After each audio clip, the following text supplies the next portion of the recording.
If you work in quality control at a candy factory, you know strict safety regulations come with the job. It's why you partner with Grainger. Grainger helps you find the high-quality and compliant products your business needs to inspect, detect, and help correct issues. And the sweetest part is, everyone gets a product that's as safe to eat as it is delicious. Call 1-800-GRAINGER, click Grainger.com, or just stop by. Grainger, for the ones who get it done. Lenny Kravitz, love him or hate him, dude's got a great body. Yes. Yeah. And they knew they're shooting this. They're like, we got a like unbuttoned shirt all the time. I feel like that's how that's his vibe though. Is that how he lives his life? I feel like that's how I want him to live his life. That's how I picture it. I think leading porn safaris across the world. Leading porn safaris, never buttoning up shirts. It's kind of like 2000s Matthew McConaughey became 2020 Lenny Kravitz. They're like the same guy 20 years apart. Because Matthew McConaughey, you couldn't put a shirt on him for you 5 years. couldn't keep it on. No. Yeah. Welcome to the Rom-Com Rewind podcast. Hi, I'm Sarah. And I'm Devin. And like you, I love rewatching movies over and over again. You are here. You found us somehow. You love romantic comedies. We do as well. So this is a show where we rewatch rom-coms, break them down a bit for you, maybe take a peek behind the curtain, dig beneath the surface, and decide, does it still hold up? Today we have Shotgun Wedding. And if you're listening to us on Apple Podcasts, Spotify, wherever you're listening, if you could do us a favor and leave a review, that would be so helpful as well. If you hear anything on any of our podcasts that you want to reach out about, you want to talk more about, maybe you just want to see a little bit more about the behind the scenes on the podcast, at Romcom Rewind on Instagram. We put everything up there as well. We have a TikTok. Now, before we get into today's episode, there is something important that we need to learn from our girl, Sarah. Oh, okay. If you're a part of the RCR fam, you probably know a few things about Sarah. One, lawful to an extreme. You know, Judge Sarah shows up on our pod often. She hasn't made an appearance in a while. She is judge, jury, sometimes executioner as well. Sarah is the law. Oh my God. Especially when it comes to airports. Oh, okay. Sarah also cannot stand being sung to. Oh yeah, no, I can't. Oh my God. So, I just want to take a moment to talk about Sarah's genuine worst nightmare actually occurred I'm so afraid right in now. Iceland last week. Actually, I think it was 2 weeks ago. This flight was stuck on tarmac for 10 hours, and there happened to be some musicians on that flight. So to paint a picture, everybody is in their seats except for these 5 ladies who are singing. Virginia, Mount Mama, some John Denver. take me home. Everybody's sitting down. Country road. One more time. Oh, no. Nobody else is singing along with them either. I would die. You're on this flight for 10 hours just sitting there. The fact that they it was the one more time. I'm like, no, not again. Nobody wants this. I think I would request at some point for them to just sit down and to stop singing. How would you do it? Because they're performing. So do you do the whole grab the guitar and be like, hey? I'm notorious for shooting my hand up. Oh, you'd raise your hand like you're in Yeah, class. I would. Right, because you're so lawful, Sarah, you couldn't possibly interrupt them without first prompting them Also, that you're about to interrupt Again, it's them. like my worst nightmare. So I don't want to acknowledge that it's happening to me. However, I would just sit there with a really pissed off face and just wait until they acknowledge me and then be like, you need to stop. I love how we set up Sarah's own personal hell. This is your This is nightmare. my own and you're personal still well, it's only appropriate if I raise my hand first to try to end this. Excuse me. Well, I don't want to be rude. Oh, God. That is such a Sarah response. I love it. That would be my absolute worst nightmare. Continuously listening and One more time! Yeah, Oh my I'm sure God, they're here looking we at go. everybody with a super happy face, being like, They are. Yeah, this Yeah. is the best thing ever. No, this is literally hell. If you find that video on TikTok, you look at the comments. These poor musicians, they got raked over the coals because everybody collectively agreed this Rightly is the worst thing. In what world was that a good idea for them to decide to do that? What? What possessed them to say, this is a great idea, let's get out our guitars and sing? No. Shotgun Wedding is a brand new Amazon Prime romantic comedy directed by Jason Moore. This is the story of Tom, played by Josh Duhamel. And Darcy, played by Jennifer Lopez. It's the night before their wedding. They're on a private island in the Philippines. We meet Tom's mom, Carol, played by Jennifer Coolidge. Darcy's parents, Renata and Robert, played by, I hope I get these names right, Sonia Braga. And Cheech Marin. It's Cheech from Cheech and Chong. I don't know if you noticed that. Oh, yeah. I did notice the name, actually.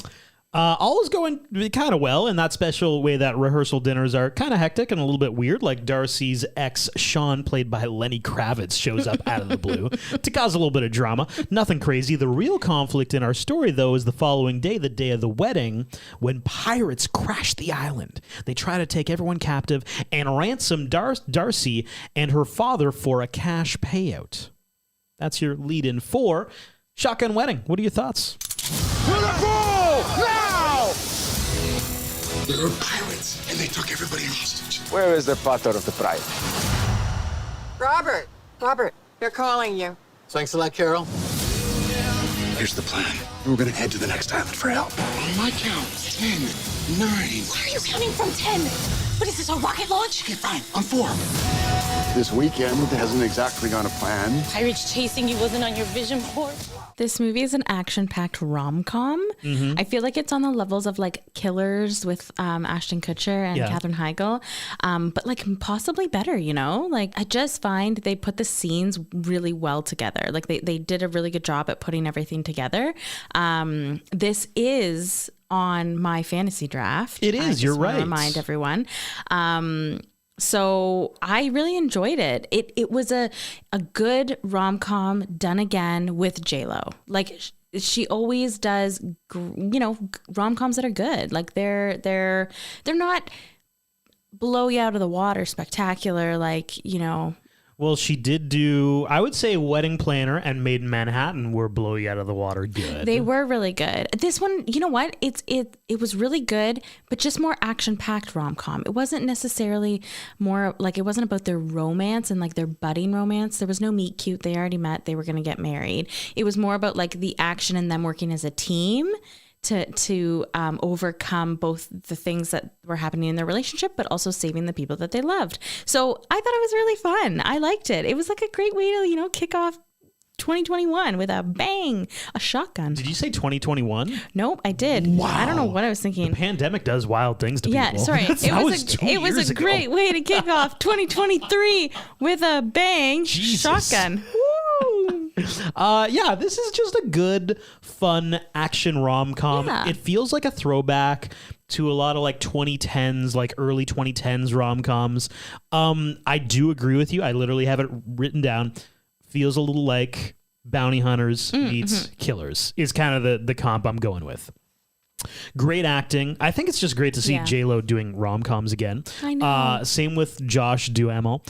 Jennifer Coolidge is fantastic comedic relief. And actually, a lot of like the supporting characters in this are really funny. Lenny Kravitz, love him. He was funny. He was funny. It's interesting because I'm like, do I want Lenny Kravitz to act more? I don't know. I liked that we just got him in like a little little taste. Put Just some a spice taste. on your chicken. It's just a little bit of something. I haven't had that before. But like, I'm not really.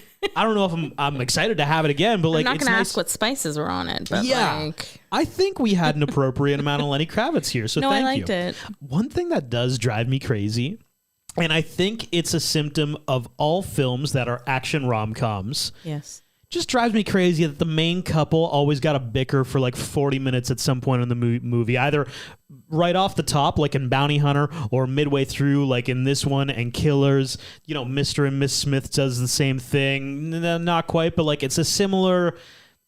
Why they always got to fight? Why can't we just have them both collectively overcoming a thing, much like Game Night? Yes. That was a little bit more. Less bickering, more like problem solving. Yeah. I do like that. Yeah, you bring up a really good point. I never even realized that. But even in that one, the couple, they did have their issue or whatever. I find in moment. all action romantic comedies, they're like, well, the main couple's got to have an issue of some kind. Is that what like real marriage is? You know, just like bickering and like action-packed rom-coms? I think that's how they set it up. Solving right? murders and problems and... Anytime we have people who have already been married, it's like, well, they got to hate each other. Like, oh, do they have to hate each other? I don't know. Yeah, they have to argue about something. Right? All the time. I guess. I don't know. But I just thought it's a fun, good, easy watch. You don't need to think too hard about it. And a great thing, especially, you know, if you're trying to get the family in or trying to get some significant others involved, there's action. So even if you don't like rom-coms, there's things that are blowing up. So that should appease Many the things. non-rom-com crowd. Yeah. And like it wasn't too sappy, you know? It was like a good mix of everything, actually. Yeah, it was. So this movie opens up, like you mentioned, at a resort in the Philippines, and the bride and groom will be getting married there, and it's their rehearsal dinner. It seems as though the groom is a groomzilla, though. We kind of get that vibe. Tom, who's the groom, almost gets shot while trying to put a just married sign on a boat for his bride-to-be, Darcy. And the security guard who was going to shoot him thought he was a pirate. So you see a sign kind of thing quickly. Yes, and I literally have, it's a little bit of foreshadowing. It says, beware of pirates. So we kind of see that there's some issues that are going to arise. Darcy's dad, Robert, shows up with his new yoga girlfriend. She was actually Janet in the TV show The Good Place. And she was very good in this. I hope we see her in more things. Yeah. She was also phenomenal in The Good Place. Like, so good. Yes, yeah. So a helicopter shows up at the rehearsal dinner. And it's Lenny Kravitz. I'm sorry, Sean. Great entrance for Lenny Kravitz, so too. Good. It was so, like... His shirt totally unbuttoned, very like... When Darcy's sister says it looks like he was leading a porn safari, yes, I burst out laughing because I'm like, it does. It really does. And of course, like, Tom's here, like, this is my ex. I'm about to get married to Darcy tomorrow, and freaking Sean shows up. He even makes the comment, he's like, Sean, it looks like you've missed some buttons on your shirt, like all of them. Like, why are you essentially shirtless here?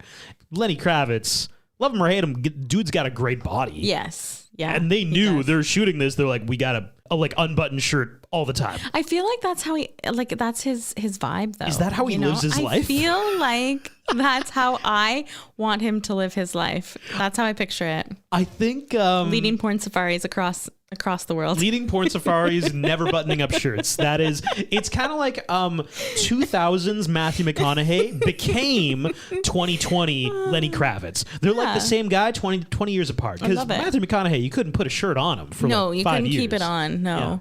Yeah. Oh my God. So Sean goes up and he actually gives a speech at the rehearsal dinner after the bride and groom give their speech. Like, okay, who does that? And he tells everybody that him and Darcy used to be engaged. And then he goes on to say a quote in Balinese. It's like a swear word in Balinese. Yeah. So he's pissed and whatever. So after dinner... Whoa, we miss Tom's horrible speech. So Tom gets up there. He does a speech. It kind of falls flat a little bit. Sean gives a speech. Amazing. Yeah. Can we do worst wedding speeches? Yes. Found these stories off of oh my God. Reddit. Yeah. I mean, I feel like I've also been at weddings where speeches have been really super weird or awkward and not funny. What do you think is number one red flag for speeches? What do you want to avoid? The first thing. Well, you want to avoid personal stories that only you and the person get. Well, I was going to say the easiest one is be tight in terms of time. There's going to be, especially when you're at a wedding where there's like 10 speeches and somebody goes on for like 15 minutes and it's between courses. Yes. When I'm waiting, I can see food. The servers are like, should we continue serving? The speech is happening. Like, no, give me the food, baby. I've been to a wedding where like the speech was like 10 pages long. I think everybody's been to one of those weddings. God. Pro tip, don't do it. This story says the parents of the groom stood up there for their speech and went through each age. No. The groom was 30. No. They read blurbs from his report cards. Oh my God. The speech was insanely long. Just awkward all around. This next story. The best man said, when you told me that someday I would be your best man, I never thought it would be half a year later. I just hope you know what you're doing. I guess Oh the my couple God. got together extremely quickly. Groom asked the best man, can you be my best man? And he's like, cool, thinking like, In the you guys future. just started dating. Oh, wow. They were divorced 4 months later. Oh, no. Yeah, and they had only been dating for a couple months at the time. Wow. That's okay. Yeah, this one's good. At a wedding I went to recently, during his speech, the best man went off on a super awkward tangent about how he lost his virginity to who? Somebody. To the in the bride, crowd. Sarah. Come on. Oh, I thought it was like one of the bridesmaids or something. I was going to say that's No. awkward. Oh, no. The bride, bro. Oh, gosh. That's so embarrassing. Yeah. Oh, wow. I wish I was in that crowd. Did you want to be in the crowd? Yeah, Yeah. that's super awkward. Because that's awkward and not, yeah. Oh, Like, wow. why would you bring that up? Why would you put that in a speech? Why would you think that's appropriate to talk about right now? Have someone vet your speech before you go up. This person said, my brother's best friend, been best friends since childhood, gave a speech at his wedding that lasted about 5 minutes. He said nothing about the bride at all, only mentioned that my brother was a good guy, and then proceeded to talk about his failed marriage to his ex-wife, who was in attendance at the wedding. He brought up their child custody battle and how much it pained him to see how happy the newlyweds looked, my since it God. brought back memories of his own failed marriage. That's really something. That's a lot. And to top it all off, he delivered the entire speech in unemotional monotone. So it was like going I through had a a custody failed battle. my marriage failed. Makes me sad to see you guys knowing how my marriage ended up. Oh my God, that's like the worst. Oh God, it's so awkward. But like, as a guest, I feel like it would just be like juicy. Would you're just here for the know? tea, hey? Yeah. Sarah wants the drama. No, I don't want. Well, yeah, yeah. I mean, a little bit, yeah. It's awkward sitting through those. Might as well have some fun. I mean, the good speeches are great. Like, Oh yeah. yeah, it's always great when like speeches are phenomenal. But like awkward speeches, yeah, give me some tea. Oh, you want the awkward? Okay, good to know. After the rehearsal dinner, Darcy and Tom are back in their room, and all Darcy wants to do is spend time with Tom. No, she wants to have Get a sex little with Tom. busy. Yeah, come on. And J-Lo's body, listen, Yeah. I don't feel inappropriate talking about this because they went into this film being like, J-Lo's got a rockin' bod, Yeah. and we're going to have an entire scene dedicated to just like, look at how good she yes, looks. and then we're gonna have Jennifer Coolidge ask her if it's genetics. Oh, yeah. And then Tom's mom, Jennifer Coolidge, Carol, rolls in, and she's like, I just want to ask, and I hope it's okay. Is that genetics? Or is it like Pilates? Oh, Mom, now's not the time. we jump to the next day. Yeah, so we jump to the next day, and it's the wedding day. Pirates have rolled up to the dock. Yes. What? Everybody's getting ready for the ceremony. Tom and Darcy actually went off to like this really beautiful waterfall to bicker. They're in the middle of a Yes. fight. They actually are preparing to call off the wedding. Yeah, so before that though, Darcy's in her room getting ready, and she's getting all her hair done, and her sister rolls up late, and Darcy's pissed because she was supposed to do her hair, but her sister tells her that she ended up sleeping with the best man, Ricky, the night before because she was in the mood for something that just didn't feel right, like ordering a burger at a sushi bar. Okay. That's disgusting. You should never order a burger at a sushi bar. Yeah. What are some things you'd never order at specific restaurants? Like stuff that you shouldn't do. I would never order a steak at Red Lobster. Oh, that's good. They specialize in certain things for a reason. Don't go outside of that. Okay, can I tell you, like, I somewhat disagree with this just because I have one of these. Okay. One of these things that doesn't make sense, but it's good. Oh, right. There's a sports bar that I truly, enjoy to frequent, but like sports bars are, what am I going to get? I'm going to get wings, Pub food. nachos, burgers, and beer. That's what's on the menu. This place makes a pristine pad thai, everybody. And every time I go, I'm like, yo, the pad thai is actually sick. And inevitably, I'm all around dudes like it's after a baseball game or it's after something. And they're like, shut the F up, bro. I'm not getting them. So I'm always left being the only idiot ordering the pad thai because nobody realizes that it's delicious. Oh my God, that's a random food item. to be Yeah. on. Okay. And it's a sports bar. So everybody's like, dude, you're disgusting. The pad thai at a sports bar? Absolutely not. I am somebody who doesn't like who doesn't like to have like a lemon or a lime added to my drink. Like if somebody goes, oh, do you want water? Oh, do you want lemon with that? No, because those lemon wedges are cut by somebody's hands, then put in a bowl, sit behind the bar, and then people will go. They don't put gloves on every time they're making drinks to go and grab it in and put it in a drink.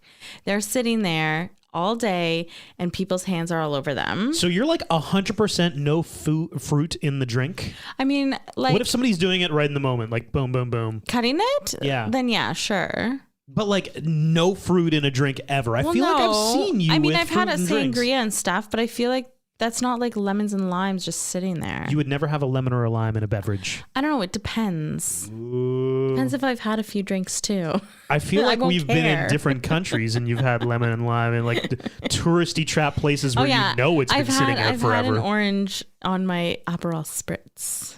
Okay, can I tell you something that's like, this is the weirdest Devin quirk? I can't believe I'm revealing this in the pod. Okay.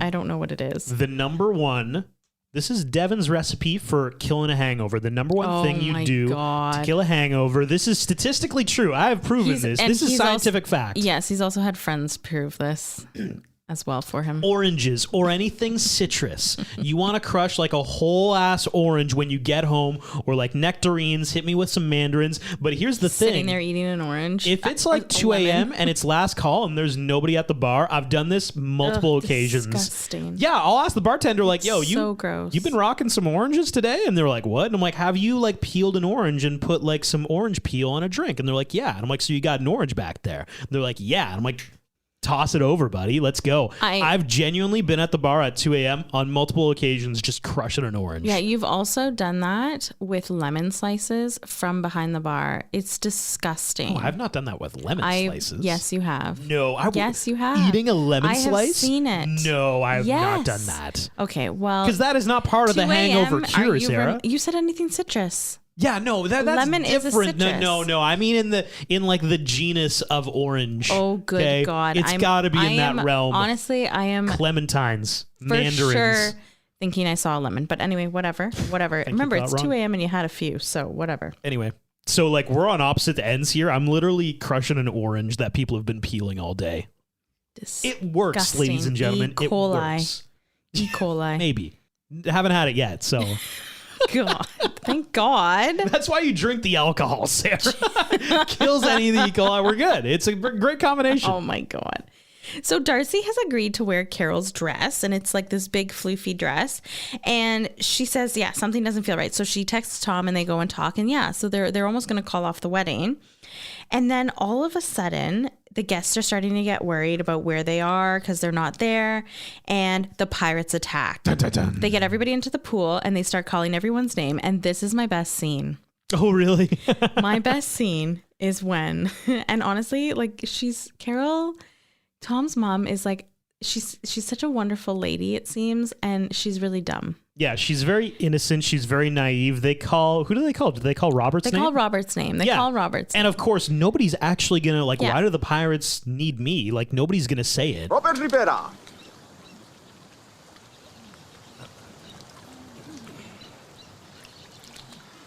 Robert, they're calling you. Thanks a lot, Carol.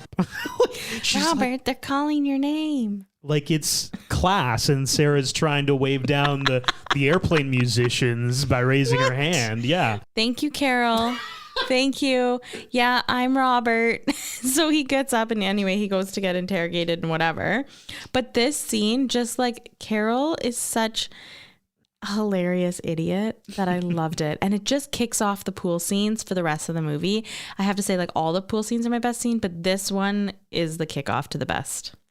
Tom goes to find Darcy and she's having and this is after they've actually, like, Darcy's given her ring back and they're basically called off the wedding. So now we have a few things happen. Tom and Darcy attempt to get away from the pirates, but unfortunately they get captured because they didn't really pull it off very, very well. We also see back at the pool, Robert is taken into this other room and we learn that the purpose here is that they're trying to get money from Robert. Darcy's father, Robert, has a lot of money. And he says, until my daughter's here, I'm not giving you guys a dime. Well, that's great, because Tom and Darcy are now in a golf cart captured by pirates going towards the pool area. Until Darcy sets one of their heads on fire. Yeah. Everybody rolls out of the golf cart as it's like going over a cliff. And also, they get into the forest, and then there's this exchange with another pirate. Mm-hmm. Tom ends up killing that dude. And randomly, Darcy grabbed a grenade from this guy. Yeah. He pulled a pin to try to throw a grenade at them. Darcy has the grenade. She doesn't realize that the pin's been pulled, so if she lets go of it, the fuse would start running and it would blow up. That becomes important later. But they end up traveling to... Tom comes up with a good idea. He's like, we got to get cell phone reception. They end up traveling through this forest to the high point. Yeah, there's like a tower out there. They climb the tower. Some more pirates end up seeing them climbing the tower, so they start shooting at them. There's a ziplining incident where... Perfect placement. Wow, what do you know? Darcy and Tom get on the zip line. She tosses the grenade at the guys. We're finding something interesting about this movie in that Tom seems to be 5 steps ahead of everything, whereas Darcy's more like every plan just needs one step. Yes. It's kind of an interesting duality to their relationship, and it's something that they end up having to work through, because remember, at this point they're still bickering this entire time. They're upset with each other for like 40 minutes of this movie. So back at the pool, Carol gets up and tells the pirates to come out, and they do, and she says, my name is Carol and I don't deserve to die. Oh, this was close to my best scene. I saw it on Good Morning America. If you humanize yourself to them, they let you live. I am a wife. I am a mother. And I was Milford, Michigan's top realtor in 1998 and again in 2007. Everybody stands up and starts doing it one after another. And I'm just dying laughing. Like, I am, honest to God, bursting out laughing during this scene because she is so funny. And everybody's just like, I'm a mom and I don't deserve to die. It's just so funny. So the other pirates are still on the hunt for them, but Darcy and Tom get to the main area where the pool is, and they use a meat cutter to cut through the zip ties. Tom cuts his hand, and Darcy has a severe, I can't see blood or else I'll faint. She faints. Another pirate comes in, and Tom ends up, I think, killing her as well. And Tom ends up killing a lot of people in this movie. Yeah, I'd love to know the full body count. And Darcy says to Tom, I thought you left. And he said, I never would. I'll never leave you. And so you could start to see the little mending there of their relationship. They're working their way back. Fun fact about your friend Devin, I have cut myself on a deli meat slicer. Yeah, because you used to work in a deli. I worked 2 delis. If you want to know about sandwich meat, it's a weird thing that I have an in-depth knowledge on. But I also did cut my thumb on one of the deli slicers, and it's that thing is sharp. So they go to Margie's office. Margie is the one she's kind of like the general manager of the resort. And we find out that her and her husband have been hiding in a bunker under the office. And they go there, Darcy and Tom go there to fix his hand. They also find out when Margie's talking that pirates have come to the island before and looted the guests and then left in 20 minutes. They've been there. Pirates have been there previously, stolen from the guests and then just left. Which Darcy's pretty upset with Tom about. But it is an interesting story, and it comes up later that these pirates appear to be different than what everybody was expecting. Yes, yeah. So Darcy and Tom in this bunker, they end up fighting about the wedding and their insecurities and if they really want to be together. And Tom stole earlier a radio off of one of the pirates, and another pirate comes into Margie's office at the same time and radios into the main guy at the pool. Well, Tom's radio in his pocket goes off, and so it echoes. They realize that somebody is in this area. That's what the pirates realize. As well, Margie and the other staff member there, they make a comment because the pirates switch from speaking English to speaking what we thought would be Filipino, but they're actually speaking something else. That's what Margie remarks. She's like, they're not, I don't understand what they're saying, actually, which is another fascinating fact. Yes. And so Tom sacrifices himself to keep Darcy safe. He goes up and surrenders himself, and they bring him to the pool. And Tom has put it all together. Tom says the Balinese quote that Sean said during his speech during the rehearsal dinner to the pirate. And the pirate freaks out, hits Tom in the face with his gun. And Tom realizes that their bolognese, and that Sean is the one who has set this entire thing up. He's the one that's taken everybody hostage for the money. So Tom takes Sean hostage. It's interesting strategy, but he explains it to the group, and it's funny because everybody in the wedding loves Sean, so he's explaining like, guys, like they know Balinese, and everybody's like, yeah, so, and they're like, Sean works in Bali, like they know each other, and he ended up explaining it to the point where you're like, oh, yeah, right. Sean admits it. He's like, oh God, like you got me, whatever. Yeah, it's been Lenny Kravitz the whole time. So Sean takes the chopper to go and find Darcy. And because Tom makes it up that they split up and Darcy went one way, Tom went the other, and she's around the island. So Sean takes Harriet, the yoga girlfriend of Robert's. Yeah. And they're together, by the way. Yes. Harriet was with Robert, but she was actually this whole time with Lenny Kravitz, Sean. Yes. She's in on the heist. Darcy is in fact still in the bunker, and she comes through this tunnel and apologizes to Tom with a shotgun in hand. And I think this is where we get the shotgun wedding. Oh. She gets everybody else to have some breakthroughs about themselves as well in the pool. A lot happens in this pool. A lot of healing happens in this pool. So quick thinking, Tom and Darcy come up with the idea that we need to stage a wedding so that they can overthrow the rest of the pirates. And everybody kind of gets on each other's side. And Carol starts, this was my your best scene? Okay, yeah, I was like, when this has to be. They start singing I'll Be, Edwin McCain, which is also a throwback to a Cinderella story. It is also a quick fact. Yeah. Yeah. It's just so quintessentially a romantic comedy. Like it is, I'll give it a little bit cliche, a little bit cheesy. Yep. Still love to see it though. That's the kind of cheese that we can appreciate. Everybody singing along to I'll Be. And they end up they end up doing just enough to kind of like distract the two pirates who were there, like kind of like watching the ceremony. And Darcy, now that she's figured out the whole grenade thing, she grabs the grenade from one of them and she pulls the pin and she's like, if you kill me, I'm gonna drop this thing and we all die. The one pirate drops his gun, the other one just scoots off and ditches, and Jennifer Coolidge, Carol picks up the gun of the original pirate and like shoots him. Yeah, it's just shooting away at him. Hilarious. We get like a really good slow-mo of Jennifer Coolidge just like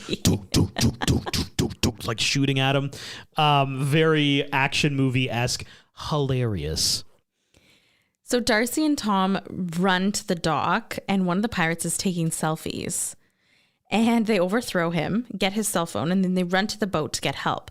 But before that, Sean starts shooting at them because he's come back from the chopper, and they knock him over with a kayak and they get in this boat. While driving the boat away to try to get to the next island, the chopper that Sean was in, which Harriet is now in, comes right for them, and Sean makes it on board onto the boat because he was knocked over but grabbed a rope on the back of the boat, and everybody's shooting at them. We get a fight scene with Tom and Sean on the boat. We get Harriet shooting at them from the helicopter. At one point, the parasailing thing, it's kind of like that, right? Like Tom and Sean get sucked up in the parachute of this like parasailing thing, and Tom uses Darcy's old like hair extension to like zip line his way back to the boat. And I forgot about that. Man, and this was a great kind of finale to the film because they end up cutting the rope for the parasail. Yeah. So Sean gets whipped up into the helicopter crashes.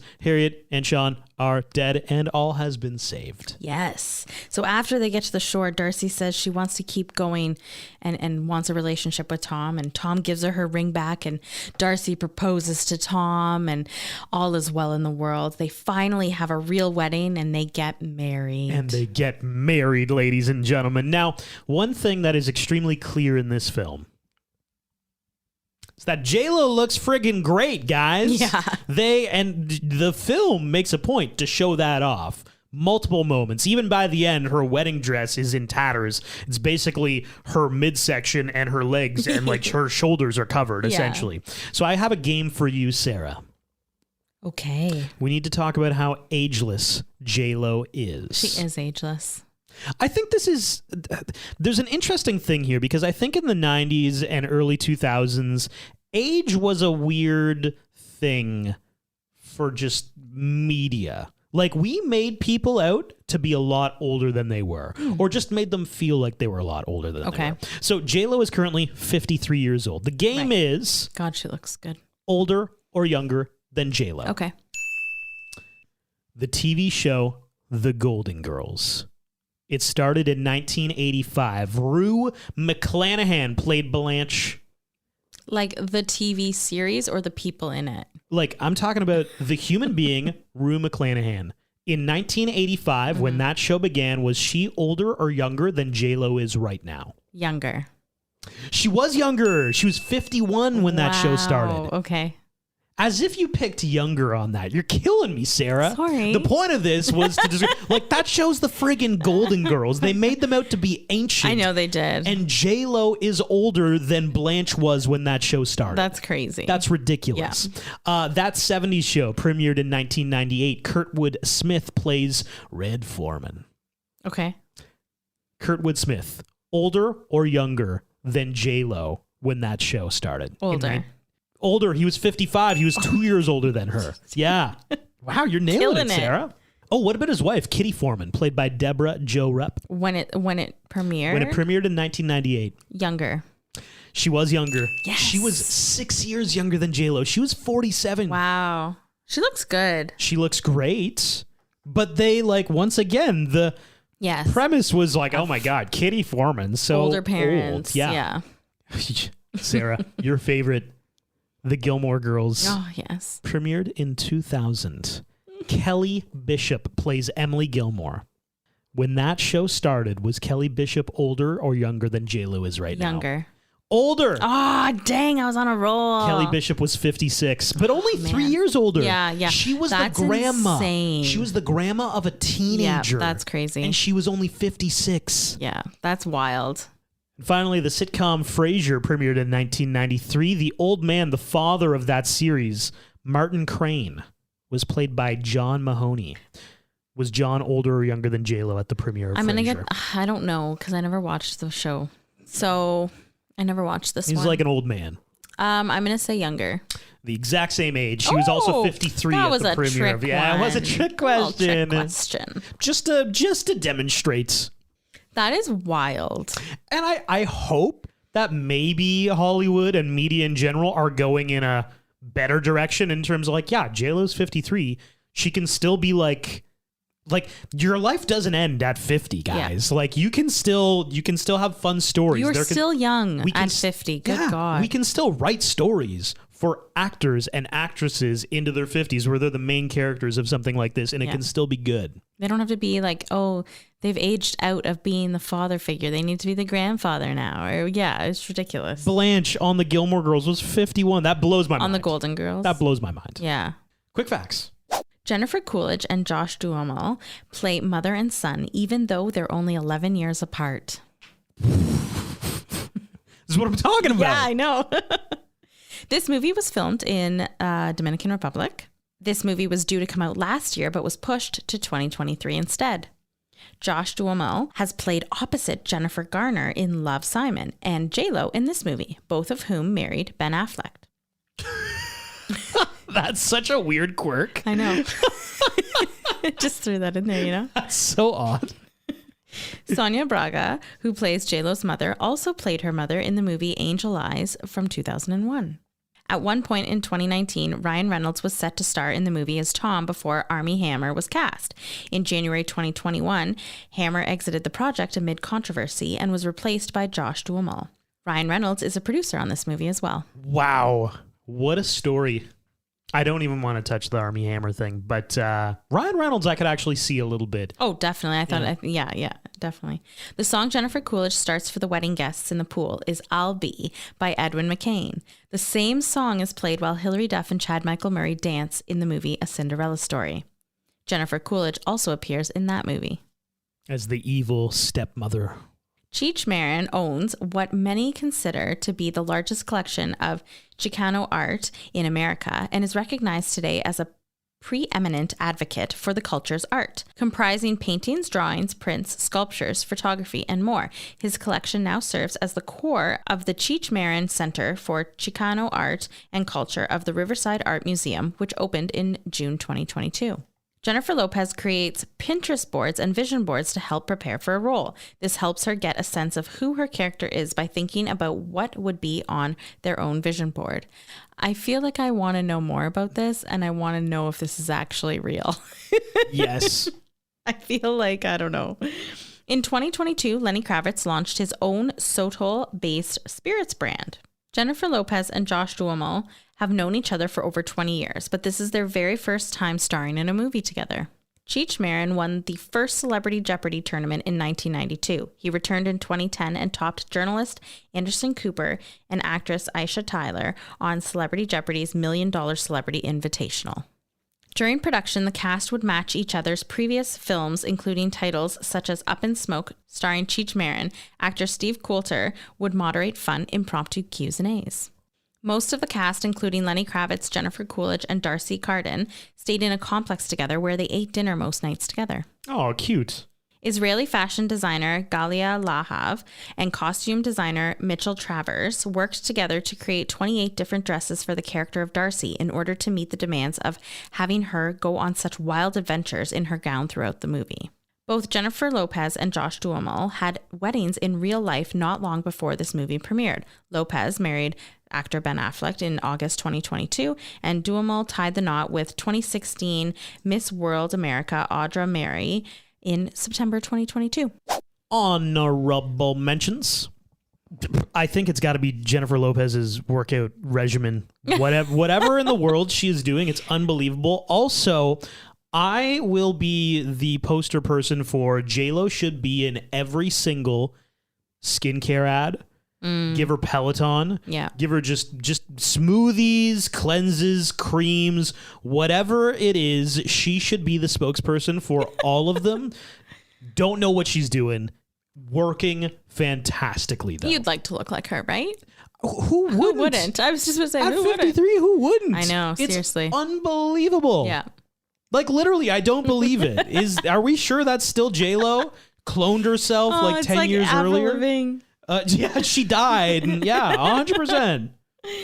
Okay, so my honorable mention is the cake knife that Carol gifts to Darcy in the beginning of the movie, because it comes in handy multiple times throughout this film, and it is the star of the show alongside Darcy and Tom. What should have been? I don't have any what should have beens for the movie. I thought it was fun. It was fun. I mean, I'm just going to mention what I mentioned off the top. The shtick of the main love interest. They need to fight for 40 minutes in an action rom-com just for it to be fun. And like we talked about, it does happen. Bounty hunters. Yeah. Killers. Mr. and Miss Smith. Even date night, there was a little bit of bickering. And game night, there was less, but there was still a little bit. Yeah, I think you're right. I think it's that the added feature of the action requires the bickering to be a part of it as well. It's like it can't be just a rom-com. They can't just fall in love or be in love or whatever. It needs, like, we throw action in there. Oh, bickering comes alongside. But you got to bicker as well. Yeah. I get that totally. I guess there's like a character arc in all of these of them bickering and them learning how to work better together or something, but I don't know. Well, why don't we try it without? Just this one time. Just to see how it feels. Yeah. You know? Overall rewatchability. So I've got chemistry 2.8, storyline a 3.5, thirst factor a 4.2, imagination a 2.8, soundtrack a 4.2 though. You remember this film opened up with a Michael Bublé hit? There's Edwin McCain, I'll Be There. There's good hit songs in here. Cheese, I'm going to give it 2.7. For an overall score of a 3.36. This is a very go in with moderate expectations. You will be entertained. You will laugh. You'll have a good time. It's not going to blow your socks off, but this is a solid new romantic comedy. So I have chemistry 3.75, storyline 2.5, thirst factor 5, imagination 2.5, soundtrack 3.5. Cheese 3.85 for an overall score of 3.51. Okay. Yeah. I could see it being higher. Like, this is a solid film, honestly. It's fun. It's an action rom-com. It's fun. Yeah, toss it on. It gives you everything. And it can be found on Amazon Prime. This has been the Rom-Com Rewind of Shotgun Wedding. Wherever you are listening to us, if you made it this far on the podcast, you can probably do a few things. You can probably follow us on Instagram because I think you like us that much. You can also probably give us a review that's 5 stars because clearly you made it this far, so you probably like us a little bit. And wherever you're listening, if you want to subscribe, follow so that you're updated on new episodes, that would be swell. Thanks for listening.